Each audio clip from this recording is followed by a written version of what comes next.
Hi everyone, welcome back to our channel. Today in this video we are going to see how to reset a Rogers Xfinity remote, unpair, repair and fix unresponsive buttons. Unpair and factory reset your remote. XR15 remote, no setup button. Press and hold the A, triangle and the diamond buttons simultaneously for 5 seconds until the status light changes from red to green or blue. Immediately enter 981. The light will flash to confirm the reset.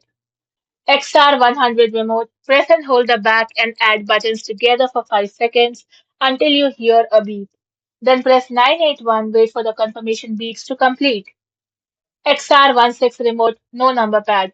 Press and hold the info I and home button for 5 seconds until the status light flashes.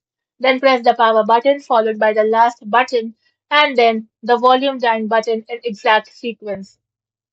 XR11 remote legacy setup button. Press and hold the setup button until the LED changes from red to green. Enter 981, the light will blink green twice.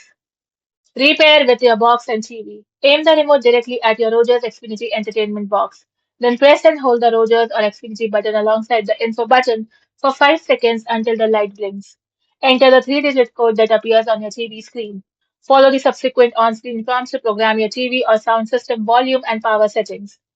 Note: for the XR16 remote, simply press the microphone button and voice command program remote to trigger the on-screen helper. Fix unresponsive buttons. Test the power. Press any button and look at the LED. A completely dead LED or a blinking red light indicates you need to replace the batteries immediately. Clear the line of sight. Ensure your entertainment box is completely unobstructed as physical barriers block the signal. Power cycle the hardware. Unplug the power cable from your Rogers box for 60 seconds, then plug it back in. Wait for it to fully reboot and retry the pairing process. Thank you for watching, and for more such informative videos, do like, share, and subscribe to our channel.